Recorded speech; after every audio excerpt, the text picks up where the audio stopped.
저는 올해 30대 중반에 아이 하나 키우고 있는 애엄마예요. 저는 소위 사람들이 말하는 시골 출신입니다. 현재 제가 살고 있는 서울에서 차를 타고 가면 5시간이 넘게 걸리는 아주 먼 지방이에요. 거기다 교통편도 정말 열악한데 심지어 하루에 버스가 5대밖에 다니지 않는 완전 깡시골이죠. 제가 태어났을 때부터 저희 부모님은 농사꾼 집안이었어요. 아빠와 엄마는 두 분 다 같은 동네에서 나고 자라 결혼까지 하신 경우고요. 아무래도 동네 주민들 대부분이 농사를 지으며 사시다 보니 평균 연령이 많이 높습니다. 그러다 보니 어르신들이 차지하는 비율이 엄청 높은데 시골에서 옛날 사람들 사이에 섞여서 자라다 보니 저희 부모님은 늘상 핀잔 아닌 핀잔을 듣고는 하셨죠. 그건 바로 외동딸인 제 교육 문제였습니다. 흔히 말하는 가방끈이라는 게 짧으신 부모님은 하나밖에 없는 저를 위해 아낌없이 다 주시는 분들이세요. 특히 다른 건 몰라도 하고 싶은 공부는 어떻게든 시켜주려 최선을 다하셨죠. 제가 공부 하나만큼은 잘하기도 했고 또 욕심도 많아서 차 타고 30분을 넘게 나가야 다닐 수 있는 입시학원에 매일같이 아빠가 데려다주고 또 데리고 오며 지원해주셨죠. 그런 아빠에게 동네 어르신들은 딸을 뭐 한다고 그렇게 공부시키냐 뭐라고 하시더라고요. 원래 딸은 대충 키워서 시집 보내면 그만 아니냐, 그렇게 죽어라 키워봐야 나중에 남 주면 끝인데 뭐하러 헛고생을 하냐고 하시는 할머니 할아버지들이 많았어요. 하지만 부모님께서는 그런 주위 사람들의 비아냥과 조롱을 다 무시하시고 든든하게 제가 공부에만 전념할 수 있도록 전폭적인 지원을 해주셨죠. 그 결과 저는 성적도 꽤 잘 나왔고 거기다 농어촌 전형까지 이용해서 서울에 이름 있는 대학으로 진학할 수 있었습니다. 심지어 입학할 때 장학금까지 받는 바람에 부모님께서는 며칠 동안 마을 입구에 현수막까지 걸어두실 만큼 기뻐하셨어요. 그제서야 동네 분들도 저를 진심으로 축하해 주시더라고요. 학교 생활을 위해 서울로 올라오기 전 마지막으로 동네 분들과 다 함께 가진 식사 자리에서 본인들이 잘못 생각했다며 진심 어린 사과를 하시더군요. 그렇게 저는 20살에 첫 서울살이가 시작되었는데 아무리 인터넷이나 사전에 정보를 많이 수집했다고 하더라도 직접 체험하는 서울 생활은 제 생각보다 훨씬 더 차갑고 무서웠습니다. 그나마 다행히도 제가 서울로 이사를 하기 몇 해 전에 막내 이모가 먼저 서울로 취직을 하셔서 제가 비빌 수 있는 유일한 언덕이 되어줬고요. 늘 저의 롤모델이었던 막내 이모는 제가 다니는 학교에서 그리 멀지 않은 곳에서 장사를 하고 있었는데 따로 자취나 하숙할 필요 없이 함께 지내며 서로 의지를 했습니다. 그렇게 학교에 다니면서 말로만 듣던 캠퍼스 생활도 만끽하고 동아리 활동도 하면서 지내고 있었어요. 그리고 여러 친구들을 사귀는 와중에 남편을 만나게 된 거예요. 당시 남편은 군대 갔다. 막 복학한 선배였는데 같은 동아리였거든요. 평소 사진에 관심이 많았던 저는 학기가 시작하자마자 사진 동아리에 가입을 했고 같은 동아리였던 남편은 유난히 저를 잘 챙겨주던 사람이었죠. 그게 전부 복학생들 수법인 걸 그때는 몰랐고 그저 외로운 타지 생활에서 그렇게까지 제게 잘해주는 사람은 처음이라 순진하게도 그냥 홀랑 넘어갔네요. 나중에 찾아올 불행도 모르고 저희는 캠퍼스 커플로 주위의 축하를 받으며 연인이 되었습니다. 지금 생각해보면 저보다 5살이나 많은 아저씨가 뭐가 좋다고 만났는지 진짜 후회막급입니다. 아무래도 저희 부모님이 농사를 지으시다 보니 제가 어떻게 지내는지 찾아오는 게 생각보다 만만치 않으시다 하더라고요. 그래서 제가 학교를 다니는 동안 절 보러 서울로 올라오신 게 손에 꼽을 정도로 적었고 막내 이모 역시 장사하느라 바쁘다 보니 자연스럽게 남편과 함께 보내는 시간이 점점 늘어갔어요. 세상 물정 모르는 제게 남편은 가장 가까운 친구이자 연인이었습니다. 자기가 힘들게 아르바이트해서 번 돈으로 난생 처음 가보는 패밀리 레스토랑에도 데려가고 때론 자기 부모님 차 훔쳐와서 드라이브도 시켜주며 저에게 도시 생활의 화려한 경험을 시켜주던 남편에게 저는 더욱더 의지하게 되었습니다. 그렇게 시간이 흘러 제 나이 24살 되던 해에 나름 미래가 확실한 전망 좋은 회사 몇 군데의 최종 면접만 남겨놓고 어디를 갈지 고르고 있던 차에 전 임신을 하게 됩니다. 늘상 조심한다고 했는데 남편과 한 번 실수를 한 게 덜컥 임신이 되어버린 거죠. 순간 어떻게 해야 할지 머릿속이 새하얗게 변하더군요. 며칠을 고민했습니다. 당연히 남편에게도 이야기를 했지만 남편은 웬만하면 지우자는 쪽으로 말을 했고 저 역시도 처음엔 그러려고 했어요. 하지만 언젠가 교양 수업에서 들었던 낙태에 관한 수업이 자꾸 머릿속에 떠오르는 거예요. 아무리 실수라고는 하나 엄연히 생명인데 과연 내가 이 아이를 얻길 자격이 있을까? 생기자마자 엄마라는 인간이 자기를 세상에서 지워버릴 생각부터 한다는 걸 알면 얼마나 끔찍할까 하며 별의별 생각이 다 들더군요. 전 결국 낳기로 결정했고 남편에게 통보를 했습니다. 당연히 남편은 불같이 화를 냈지만 전 아랑곳하지 않았어요. 그냥 나 혼자라도 낳을 거라고 했더니 결국 남편이 그러더라고요. 그렇다면 자기도 책임을 지겠다며 결혼하자 말을 했습니다. 그렇게 얼떨결에 저는 20대 중반에 결혼을 하게 된 거죠. 그때 당시에 남편은 중소기업에 취직을 한 상태였지만 직장 생활을 한 지가 얼마 안 돼서 모아놓은 돈이 별로 없었습니다. 거기다 시부모님 역시 서울에 집 한 채 있는 거 제외하면 그리 넉넉한 형편도 아니었고요.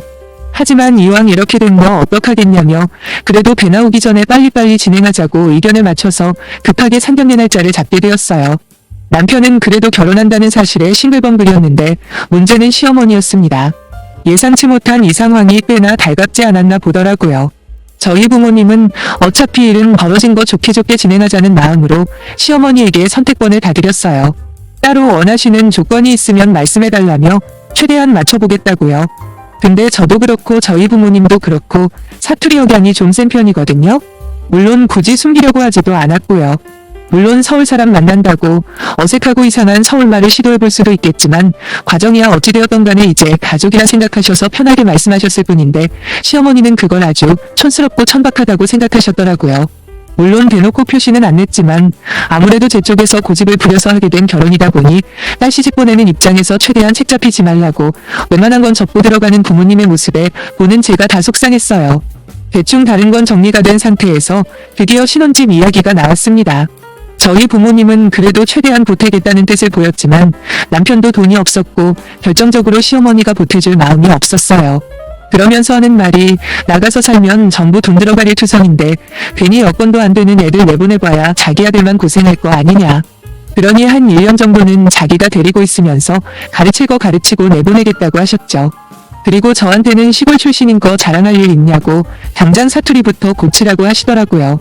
지금 상태면 어디 가서 며느리 얻었다고 자랑도 못하겠다는 막말까지도 하셨었죠. 그렇게 저에게 시집살이라는 지옥문이 열렸고 내가 며느리인지 이 집 노비인지 알 수 없는 생활들이 시작되었습니다. 시어머니는 저라는 존재가 마음에 안 든다는 걸 항상 말로 티를 내셨어요. 뭐 굳이 말로 하지 않아도 저를 쳐다보는 눈빛이나 심지어 숨만 쉬어도 티가 났지만서도요. 항상 말끝마다 촌티난다. 시골 냄새 좀 빼라 등등 그냥 정말 밑도 끝도 없는 비난일색이었어요. 한 번은 어디서 술을 드셨는지 잔뜩 취해서 우여가지고서는 돈도 없는 게 들어와서 자기 아들 발목 잡냐고 너 때문에 내 아들 인생 조졌다는 말까지 하시더군요. 처음에는 그래도 남편이 저만 보면 이뻐주겠다고 시어머니로부터 많이 막아줬네요. 이제 며느리니까 좀 이뻐해주라면서 제 변호를 해주던 남편은 제가 유일하게 숨을 수 있는 피난처라고 생각했는데 그것도 그렇게 오래가지는 않더라고요.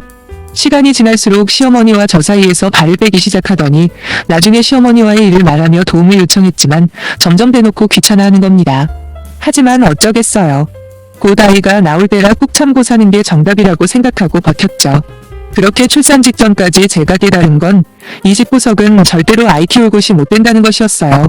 출산하고 나서 친정에서 조리원 끊어주셔서 2주 쉬다가 집으로 돌아왔는데 어떻게 가출산하고 돌아온 며느리에게 몸은 괜찮냐 애는 어떠냐 같은 말은 안 하시고 돈도 없는 게 겉멋 말 들어서 남들 하는 건 다 하려고 든다라며 시어머니가 저를 비난하는 겁니다. 거기다 하필 아이의 성별마저 기다리던 아들이 아닌 딸이라 시어머니의 구박이 심해졌었거든요. 그래도 손녀가 태어나면 조금 나아지겠지 하고 일말의 희망을 가졌었는데 그것도 부질없어진 거죠. 여러 가지 구박 중에 가장 서럽고 화가 났던 건 바로 저 때문에 남편의 인생이 망했다는 말이었어요. 솔직히 말해서 비록 학교는 같다고 하나 졸업 성적이나 전공을 고려하면 남편은 저한테 비빌 것도 아니었거든요. 거기다 어떤 면에서는 망했어도 제 인생이 더 망했고 피해도 제가 더 많이 본 건데 그 집안에서 가해자는 늘 저였습니다. 하지만 이런 상황을 친정 부모님께 이야기할 수는 없었습니다. 사고 친 것도 저고 거기다 제가 똥고집을 부려서 한 결혼이니 모든 게 자업자득이라 생각했거든요.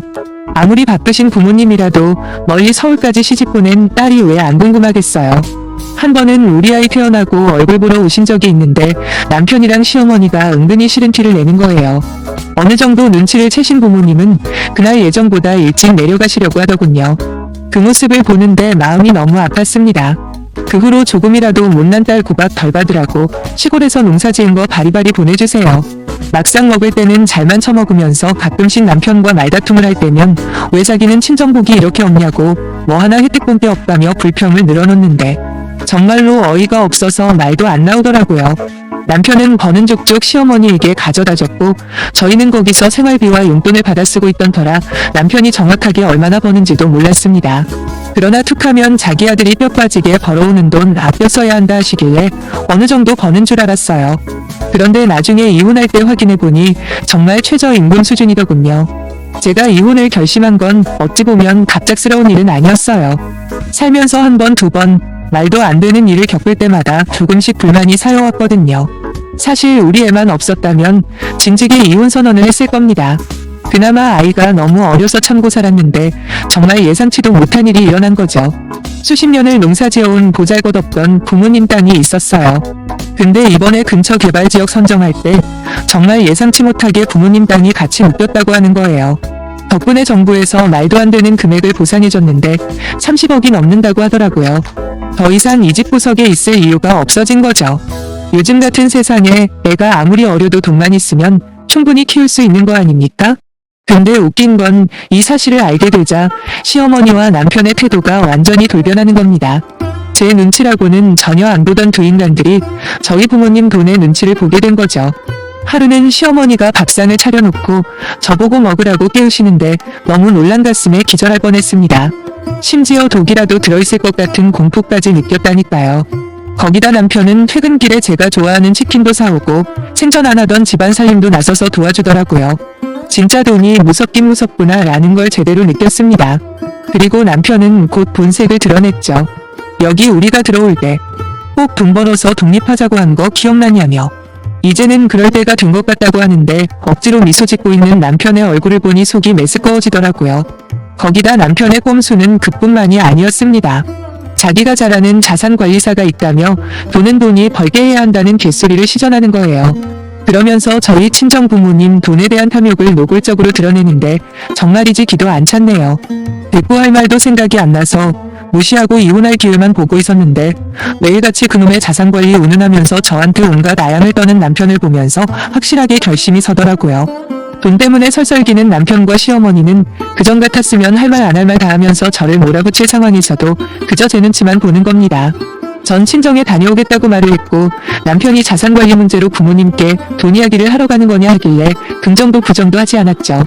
자기 마음대로 해석을 한 건지 저보고 푹 쉬다 오라는 남편과 시어머니를 두고 친정에 가서 부모님께 지금까지의 일들을 상세하게 일러드렸습니다. 엄마는 저를 안고 폭풍 같은 절을 하시며 지금까지 왜 말을 하지 않았냐, 네가 그렇게 힘들대 아무것도 못해준 게 너무 미안하다고 하시더라고요. 아빠는 당장 이혼부터 하라고 성하셨고요. 그래서 돈 걱정 없이 가장 실력 좋은 변호사 선임해서 이혼 소송 준비했습니다. 정말이지 다행인 게 제 핸드폰에 자동 녹음된 남편과 시어머니와의 통화 내용 중에 시가족 귀책 사유를 증명할 만한 다수의 녹음 파일이 있었다는 거예요. 변호사님이 이 정도면 충분히 아이 친권뿐 아니라 위자료까지 청구할 수 있다고 하시더군요. 이혼 소송이 준비되고 있는지도 모른 채 남편은 하루가 멀다 하고 전화를 해서 또 그놈의 자산관리 타령을 하는 겁니다. 거기다 자기가 지금 열심히 집도 알아보고 있다고. 이제 고생길은 끝났으니 행복할 일만 남았다며 신이 난 듯 보였습니다. 그렇게 소송 준비를 완벽하게 마치고 전 남편에게 전화를 걸었죠. 언제쯤 돌아올 거냐는 남편의 말에 그 집 안으로 돌아갈 일은 없다고 대답하며 곧 이혼 소송이 진행될 거라고 말해줬습니다. 그제야 남편은 사태를 파악하고 본색을 드러내더라고요. 그때부터 시어머니와 남편은 돌아가며 제게 전화를 해댔고 저는 다 받았어요. 고맙게도 어찌나 막말을 쏟아내던지 안 그래도 충분한 증거 자료가 늘어날 뿐이었죠. 돈 생기더니 정신이 나갔냐고, 지금이라도 잘못을 빌면 모두 용서해 줄 테니 돌아오라는 협박성 멘트부터 무릎이라도 꿇으라면 꿇겠다는 사과성 멘트까지 아주 난리부르스도 그런 난리부르스가 없었네요. 예상대로 재판의 결과는 제 손을 들어줬습니다. 친권뿐 아니라 위자료까지 물어줘야 했던 남편은 법원에서 제게 눈물까지 흘리며 네가 다 잘못했다 빌었지만 아무 소용없었죠. 이미 저는 결심을 굳힌 상태였거든요. 그리고 저희는 영영남이 되어버렸네요. 아무런 후회가 없다면 거짓말이겠죠. 아이를 볼 때마다 앞으로 아빠 없이 어떻게 키워야 하나 걱정도 되고요. 하지만 그런 집안에서 키우는 것보다야 100배 1000배 낫다는 생각을 하면 한결 마음이 편해지는 것도 사실이네요. 현재는 부모님과 함께 살고 있습니다. 안 그래도 연세도 있으시고 마침 돈도 충분히 생긴 터라 농사일은 접으시고 남은 시간 편하게 즐기면서 사신다고 하시더라고요. 그래서 시골집은 팔고 시내에 30평대 신축 아파트 사서 이사를 했습니다. 그리고 제게는 가게를 하나 알아보라고 하셔서 지금은 이것저것 알아보고 있는 중인데 뭐라던 잘해낼 거예요. 부모님과 우리 아이 제가 지켜야죠. 이제는 제가 가장이니 정신 바짝 차리고 열심히 살아볼게요. 제 사연 읽어주셔서 감사합니다.